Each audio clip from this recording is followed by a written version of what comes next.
Welcome to Cooper Talk. I'm your host, Steve Cooper, and remember, I'm only as hip as my guests. I got to tell you something, people. I went to the gym the other day, and there's these young guys who work behind the counter. They're like college guys. They're probably 21 or 22, and they're talking about a TV show. And I go, what show are you talking about? And they said, The Sopranos. We love it.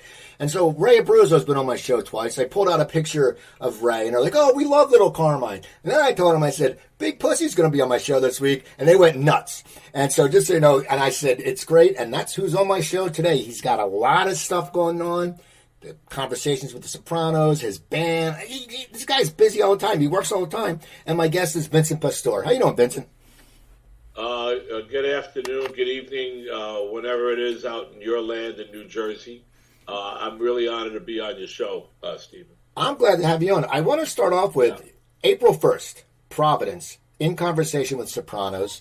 Tell me about how this show started. Now, I know my friend Joey Cola opens up for you guys. Tell me about the show. So you're good friends with Joey? He's done my show before. He's a good guy. He's funny. Well, without Joey, there would really be no comedy at the conversations with the Sopranos. We started this show, myself, Stephen Sharippa, Michael Imperioli. We started it in down Atlantic City, and then we took it to Australia. We did 7 major cities, and then we came back, and then we did more dates and shows around the States. We just did Boston. We're going to head to Providence on April 1st. We'll be there. It's a show. It's almost like listening to Stephen and Michael's podcast, but we're right there, you know. So people ask us questions and everything.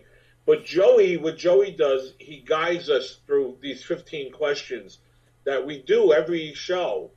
But for some reasons, the answers come out a little different every show because, you know, we like to improvise and break each other's chops, you know. And I like to break Joey's chops. Now, how did you come up with the questions? Who crafted these questions? You have 15 questions. Stephen and Michael, you know, they took a lot of the questions from their podcast, and you know, and they kind of figured out what people were more curious to find out, like your audition. That's how we open it up. Tell us about your audition. So Michael tells us about his, Stephen tells us about his, and I tell him about mine. Well, tell me about your audition, in case people don't get to see the show. No, you got to pay to come see the show. All right. Well, my audition stemmed off from the fact that Gotti with Amanasante on HBO was a huge hit for HBO. So Georgiana Walken, when she was cast in Sopranos, right away she brought in, you know, the usual suspects, me, Frank Vincent, Tony Sirico, Dominic Chianese, Frankie Pellegrino, and we all wind up getting parts on the Sopranos because of Georgiana Walken.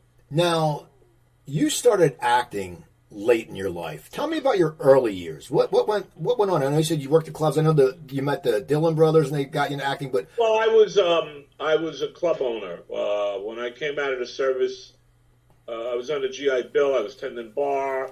Then I got more interested in the bar restaurant business than my education. So I kind of I didn't finish my 3rd year in college, which was crazy, and I went into the nightclub business for 20 years. And in that process, you meet a lot of people.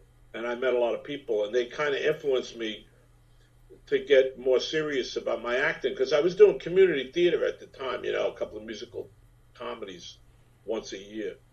But Maddie and Kevin gave me the push.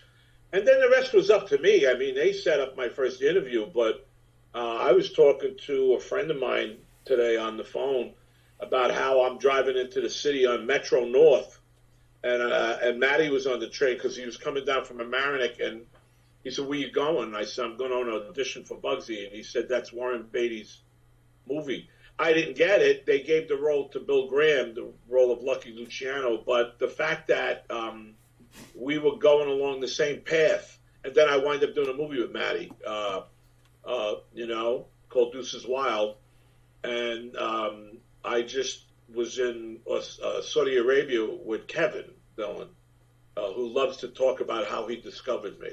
So it's a lot of fun. Kevin said, "I discovered Vinny." I said, "Okay."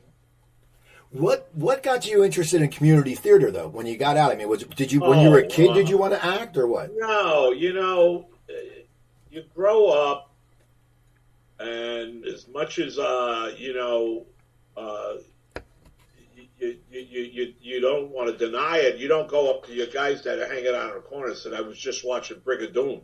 You don't say that, You don't say, hey, my favorite all-time musical is Guys and Dolls. You don't tell the guys that. But then what happens when you see, like my friend brought me to a community theater. He said, come on, they're going to do Fiddle on the Rainbow. I said, I don't know about it. And I never forget, because my ex-wife, she encouraged me, go. And I wound up getting a part.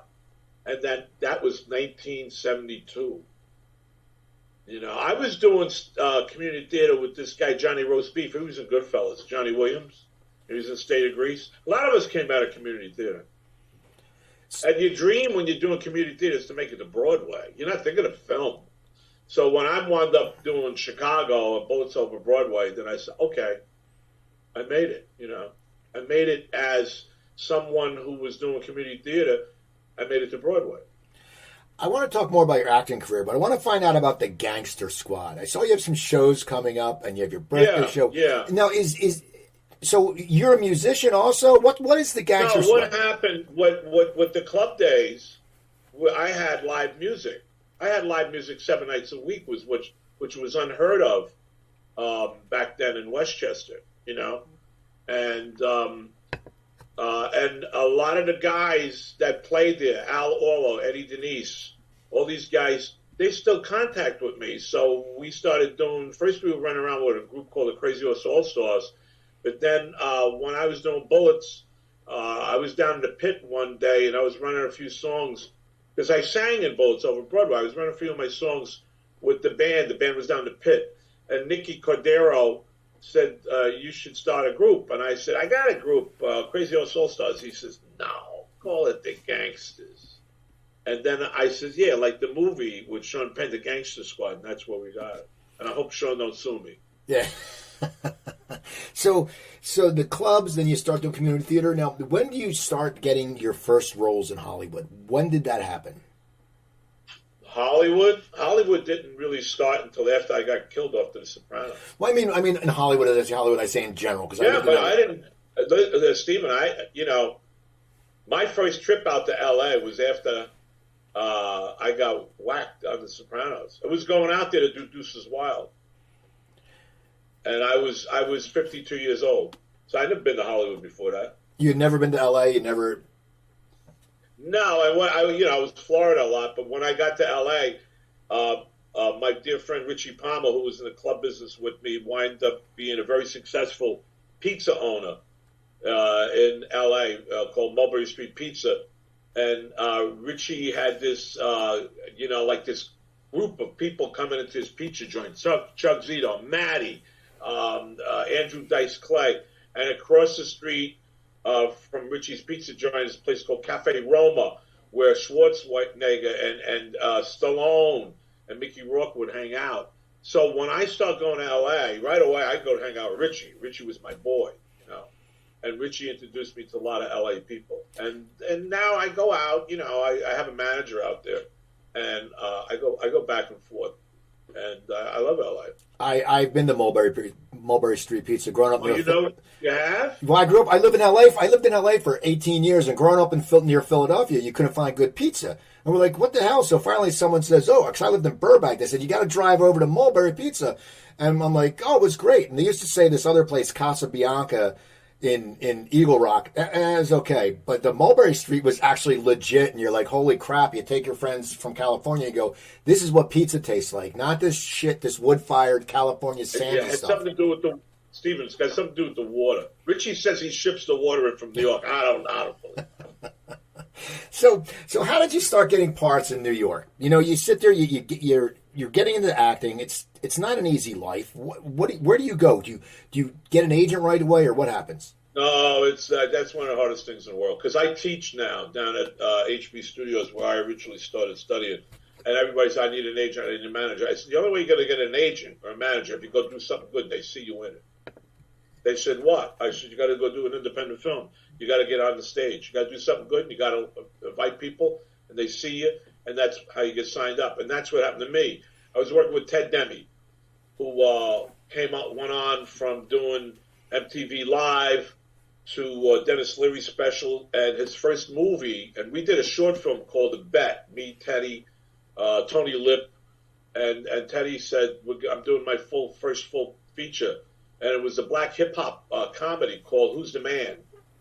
And he put me and Teddy in a scene with Colin Quinn and Drea Lover, and Teddy pushed me, It's like, you're kind of lazy at the beginning and say, okay, I'll do some extra work.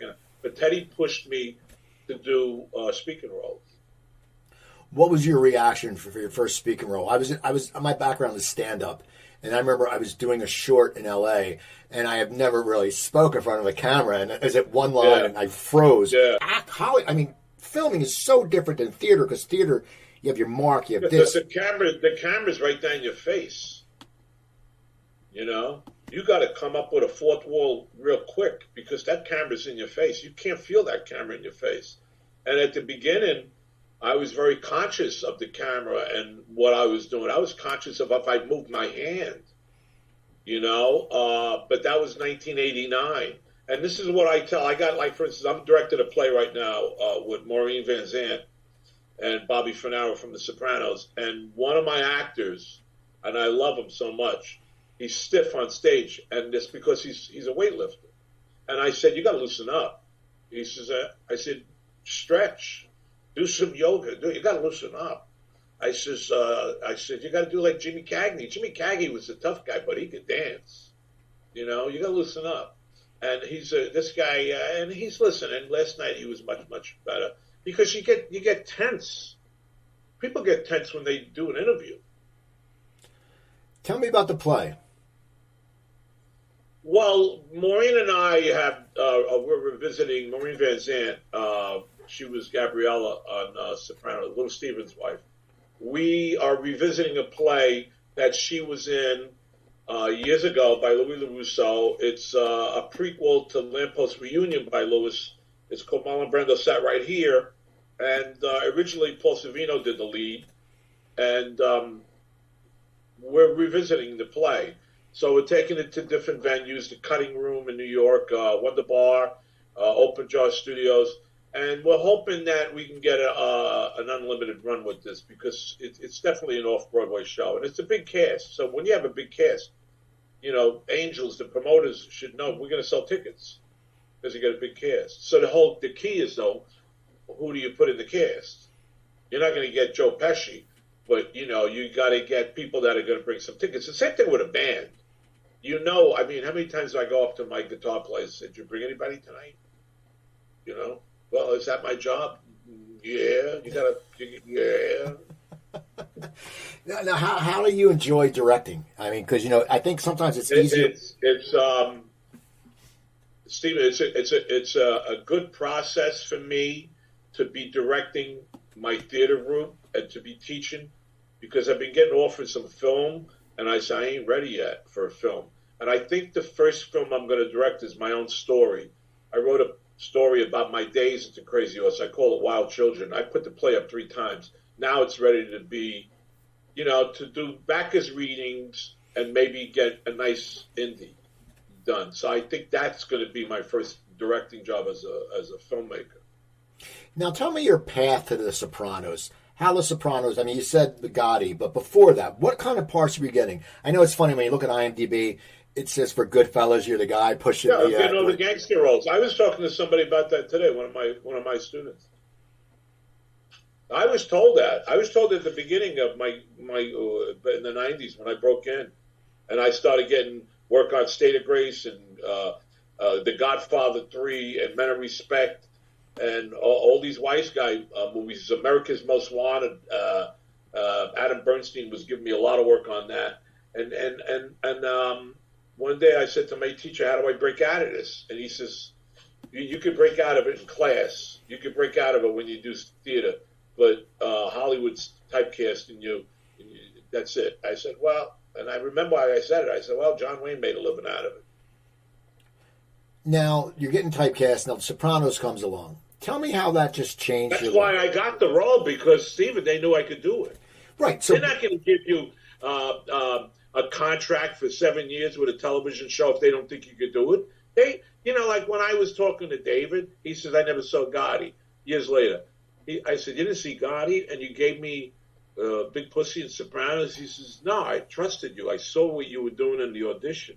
You see, when these guys write these characters, and if I write a character and like maybe something for you, maybe maybe I got you as a reporter in Requiem for a Heavyweight. That's what you look like, or a corrupt fight promoter. When you come in and audition, if you nail it, I'm going to say it's yours, because what I'm learning about directing is the headache is casting. If you give the right guy the right role, then your homework is done. It's up to them. I just worked again. I could talk about it now. Last Monday, I worked with Woody Allen again. And Woody developed a play, and we're in workshop. And working with Woody again is easy because I know what he wants. I have to ask you, what is it like? I'm a huge, huge Woody Allen fan. I'm going back to when I was a kid watching Take the Money and Run with my father, and I'm a huge fan. What is it like working with him? Is he as genius as we think? Woody's quiet. I don't really want to talk too much about Woody because he likes his privacy. He's gone through enough bull, which ruined us in Bullets Over Broadway, because that play was... It hurt Nicky Cordero from getting his Tony. All that bull that was out there. But Woody's a genius. He's Scorsese. He's Coppola. I mean, he's Brian De Palma. He's right up there with the. He's what's his name? Pulp Fiction. That guy. Tarantino. Yeah, that's what Woody is. He's at that level. So when you get a phone call from your agent and say, Woody wants you to work on his new play, what are you going to say? I'm too busy? How much is he going to pay me? You say, okay, send me the script. And I get the script, and I had 58 pages. I said, not on. How am I going to do this? So Sharippa was in it as well. Me, Steve Sharippa, Max Casella. So I called him Sharippa.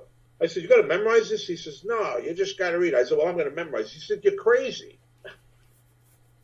So we did the reading last week, and I was almost there, where I didn't have to look down on the script. And then I looked around, and everybody they had their heads in the script. And I said, maybe Steve was right. Maybe I didn't have to memorize this. So when we read for the investors, I would look down and come up and deliver the line. But I knew the line. But I didn't want to look like I was trying to overpower the rest of the cast, because I don't want to say their names, but the kid next to me says, I got the script a month ago, but I just looked at it just now. Okay. So how do you memorize? Because it must be hard. And how do you tell your students how to memorize? Because memorizing... I don't try to tell my students how to memorize, because I have some wonderful students in my scene study class at HB, and they go up there in the first class and they're off book already. And I'm going to say, how the hell they do that? I can't do that. I have my own process, and I'm old school. I just keep working on the script. I mean, people ring my bell and call me up when I'm working on a play or a movie, and I say, please don't bother me. So I go reclusive and just work, and I work on the character, and I do my research. And as far as learning the lines, learn your lines, and pay attention to what the other actor's saying to you, because you already know the answer. So you don't have to learn your cues.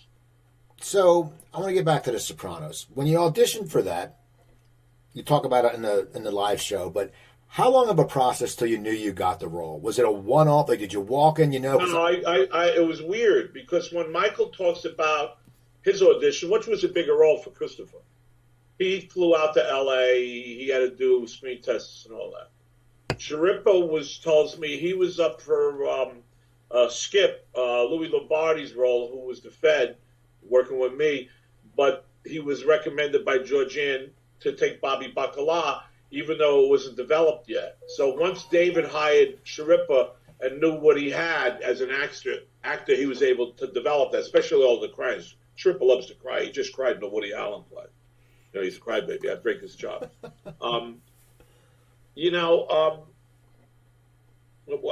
I just lost track. What was I telling you? You're saying Michael had to go to L.A. for you, the audition process. Yeah, but for me, it was like I went in, I did my thing, And I walked out, and I didn't do anything different than I did for years ago for Ted Demme, or I did for when I auditioned for Seagal one time, or anybody, or Stallone. This is what I do. I go in character. I know my lines, and I try to stay in character, even though they start talking to you, because they're not looking to hire Vinny. They're looking for somebody to play this guy Sal or Nino or Joe Boop or something, you know. And I tell my students, just stay in. Don't go in there and say, "Hey, guess what? I grew up with your brother." They don't want to hear that. They want to see the person walk out of that room. When I auditioned for Woody, it was up against me and Tony Darrow. I love Tony. It was me and Tony, neck to neck, all the way till the end. And Tony comes out of the room, and he says, "Don't even bother going in." That's his humor. I says, "Okay." So I went in, and the next day was Saturday. And Tony calls me 7:30 in the morning. He says, "I just got a call from Woody Allen." He says, "He's going with the fat guy." I says, "They called me yesterday. And they didn't give me the role because I'm the fat guy." Stop. So the Sopranos, do you find out right away you get the role? How long do they tell you you're getting this role? Oh, I knew in 2 weeks. I didn't even have a call back. So you got it, so then you start production. What are you expecting? Yeah, no, then you get the script and you have a table read for the pilot. So we had a table read. That's when I first met Jimmy. I hadn't seen Jimmy and worked with Jimmy, but not worked with him, like maybe I was an extra in one of his movies. That's the first time I met Steven. I was real close with Sirico, Tony, and I was real close with Michael. And I knew Johnny Ventimiglia, and I knew some of the other actors. I knew Lorraine, from Goodfellas. I knew some of these people. But when we read the pilot, we realized we had something. And we also realized that HBO was taking a gamble because they were hiring all older Italian-American actors to be in a series. Who's going to watch that? Who's going to watch a series with a bunch of old Italian-American actors? I would. Every Sunday night, people were watching it with their macaroni. That's who was going to watch it. So the series starts. Now, do you know your plight when you're in the first season? Do you have any idea? Because a lot of times I talk to people and they go, "Yeah, because you sign when you go through the audition, you sign the 7 years. You say I had this a 7-year contract, Steven. So they sit there and so you're doing it, and it's getting. I signed for 7 years, and after the first year, they tell me they're going to get rid of me after the second year. So how does that affect you when you work? You're an actor, but how would it affect you if you're doing I'd be pissed. But you know what happened, and I tell David this all the time when I see him. I said, between David and Frank Renzulli and Terry Winter, the writers, I said, you guys, you gave me something that year. You gave me something. You gave me a great role. And that's why when I do go to Providence, I do go to Boston with Michael and Stephen. I was only on the show for 2 years, but I have a response from the people in the audience that remembered me for those 2 years, And sometimes I say to myself, well, would it have been better if I didn't get killed and maybe I went into hide and came back and all that, and I lasted 7 years? Would my character's, plight or whatever be as dramatic? No, because they killed me, and nobody thought they was going to get killed. I had the Daily News at my house. I had the New York Post at my house. I had TV Guide at my house. And we were all watching Sopranos that night because they didn't know I was going to get killed. How do you keep it secret? I mean, that'd be so hard for me. Loose lips sink ships. My brother-in-law used to say that because I'd go over to the house eating on Sunday afternoon. I said, I die next week. Loose lips sink ships, Vinny. So as The Sopranos starts becoming popular, how does that change your life? People probably suddenly recognize you. Stephen Van Zandt said half the people who recognize him as Sylvia didn't even know he was in the E Street Band. He said it was amazing. Yeah. He walked out. But for you, because you had a character and you had the name Big Pussy, everyone remembers the name Big Pussy. It's one of the most memorable names. They didn't call me Vinny. They called me Big Pussy. And they didn't call Jimmy James. They called him Tony. And that's what they were doing. They didn't call Christopher Michael. They called him Christopher. And they were calling us our characters' names. And at first it would bother me. And then I said, well, that's how they know us. you got to be nice to them. So even when people send me pictures of signs, you're saying Vinny Pastore, big pussy. That's how they know you, unless it's a picture from Gotti or another film I did. But you got people watching, kids watching The Sopranos now, first time ever. It's going to go like that forever.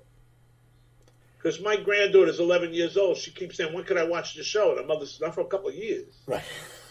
Now, how would you get treated in an Italian restaurant after it was popular? Because people must have been going crazy. How do I get treated in an Italian restaurant? When after the show was popular, like when you walked in, people probably did you get a lot of comp meals? Well, not just necessarily just an Italian restaurant. I think I know where you're heading. How did I get treated by, like the neighborhood guys in the restaurants and I just meant in general because in general. Well, if I go into the diner, nobody's going to give me a free cup of coffee. But if I'm at Chaz's restaurant, White Plains, I'm sure Chaz is going to send me a pizza on the house. Same thing. We eat a lot down in Little Italy. So when we go to Little Italy, Nikki's place, the Mella's place, Il Cortile, yeah, they take care of us. I mean, sometimes, listen. God bless my friend Cha-Cha. We used to call him the mayor of Mulberry Street.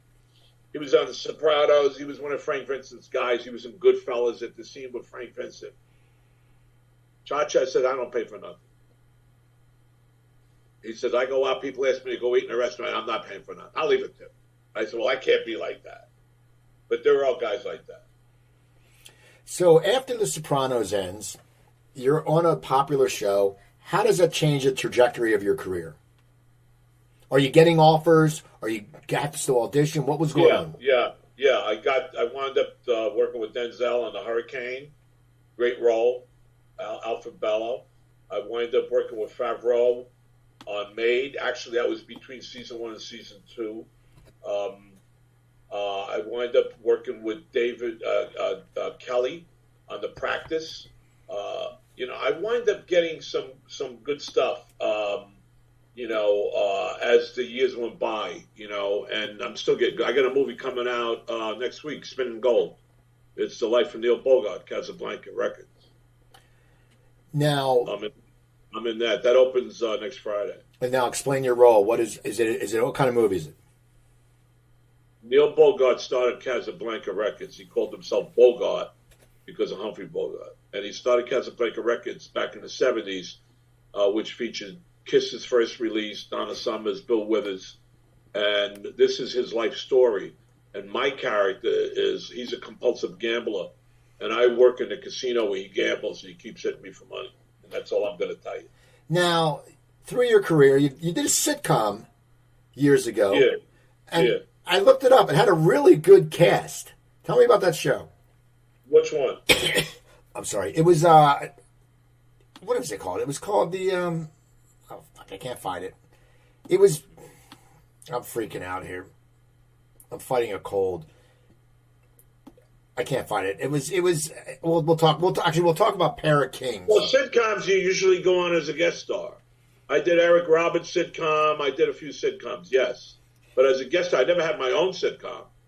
Well, you got one for me? I have one. Well, you were in Pair of Kings. Me and you. You could play my loan shark. You play my book. Now, Pair of Kings you were in. Yeah, how do you know? I am deep. My friend Gino Seegers was in that. Who? Gino Seegers was in Pair of Kings. He was? I was the fish. Okay.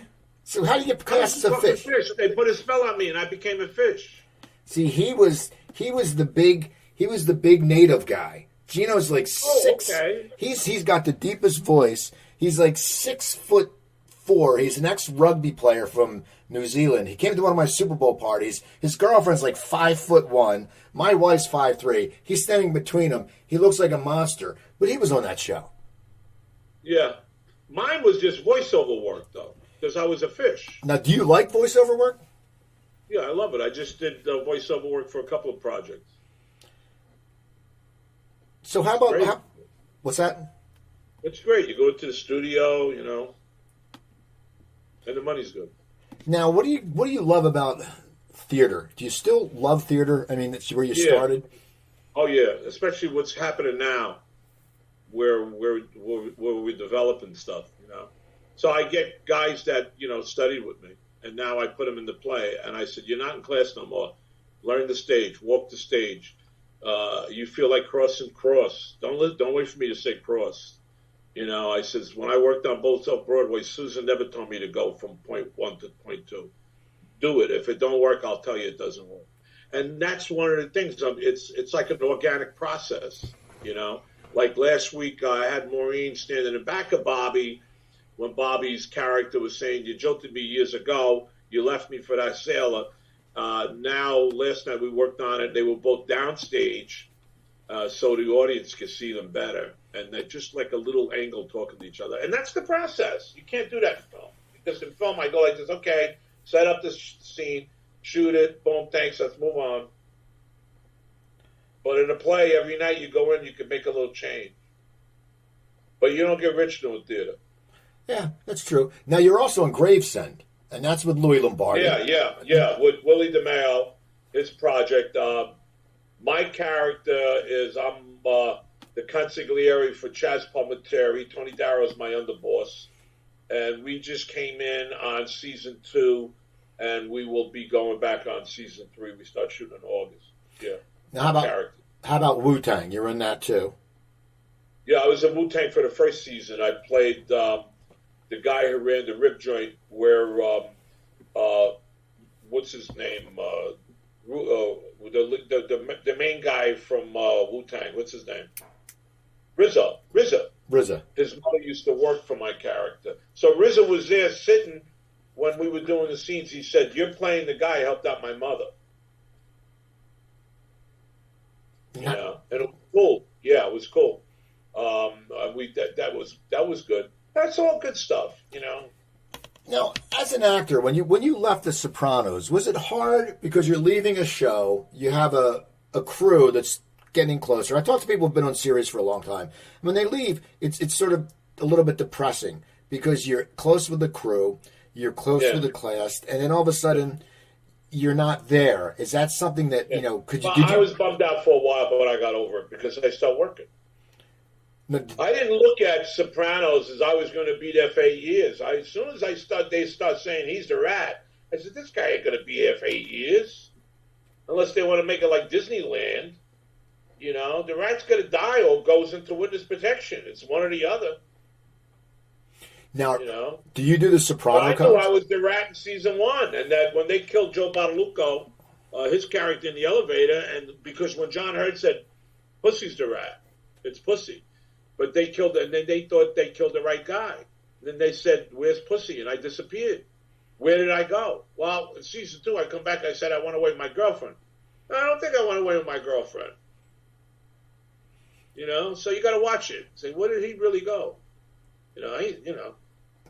Now, do you do the cons? I know they have a lot of the Soprano cons. Do you do that? Do you like to get out? No, I just kind of restricted everything to the show I got with me and Steven.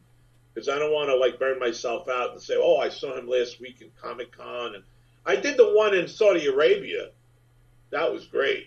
I went over Sopranos and Entourage. That was great. And who was there? Seagal was there. A lot of people there. William Shatner was there. I did that, and I did a Soprano con in New Jersey.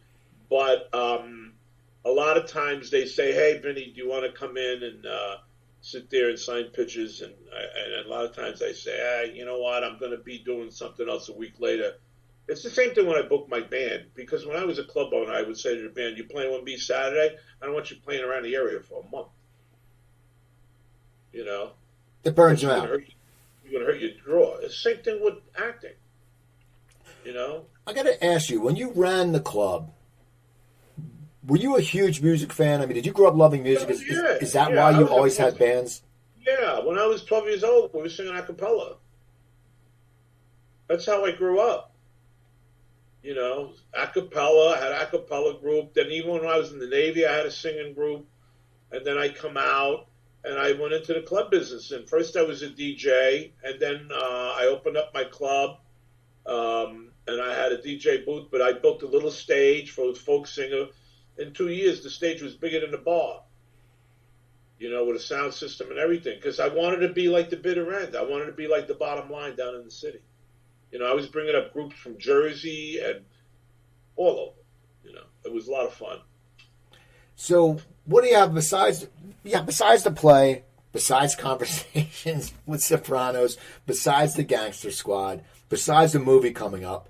Anything else in the near future you got planned? Yeah, I'm getting on a train on Sunday. I shouldn't tell everybody because I don't want nobody robbing my house, and I'm going to go down and hang out with the East Street Band in Washington.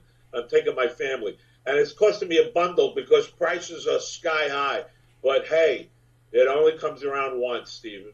I'm going to see Springsteen in Philly. I've seen him 10 times, and my wife's never seen him. I'm seeing him this summer at the stadium, and I said I had to get tickets. I said to my wife, I said, we're both over 50. I said, you've never seen Springsteen. You have to go. You see, now what's become with Bruce is almost like a religious experience. I've seen him 10 times. I know. How many times have you seen him? You know what I'm talking about. Oh, yeah. Yeah. My granddaughter, she was just before COVID. She was like 8, 9. Her mother called me. She says, Bruce is coming to town. Maya wants to go see him. I said, what? And she's 8 years old. Her favorite song was Wrecking Ball. I said, she's going to fall asleep. He sings for 4 hours. They went. I got them tickets. Stevie's assistant made sure my granddaughter had the earphones on because of the sound. At that time, they were doing meet and greets, pre-COVID. So she met Steven and so now that's a second concert was Van Morrison. I said to her the other day, how was Van Morrison? She says, not as good as Bruce.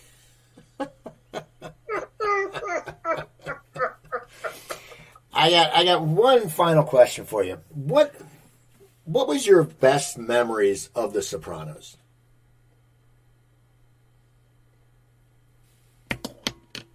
Probably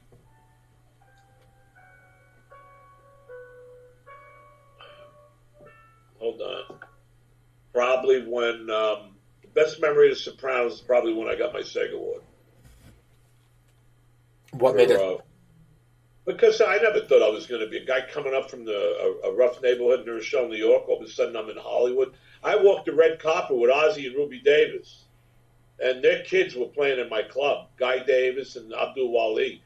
And I saw Ozzy and Ruby. I said, look at this.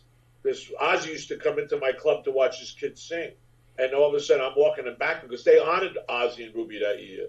And it was ironic. I was walking down the red carpet and backing them. So I said, look at this. I think that was the highlight of my life, except for my daughter's birth. Well, that's awesome, Vince. I want to thank you. How can people get in touch with you? I know you're on Facebook. How can people find out what's all going on with Vince? Well, they can call my manager. He's calling me right now. He's probably listening to the show. Yeah. Just find you on Facebook, or how can they find you? To do what? So they can follow where you're going to be. I'm on Facebook. Yeah, I'm on Facebook, social media, Twitter, and all that.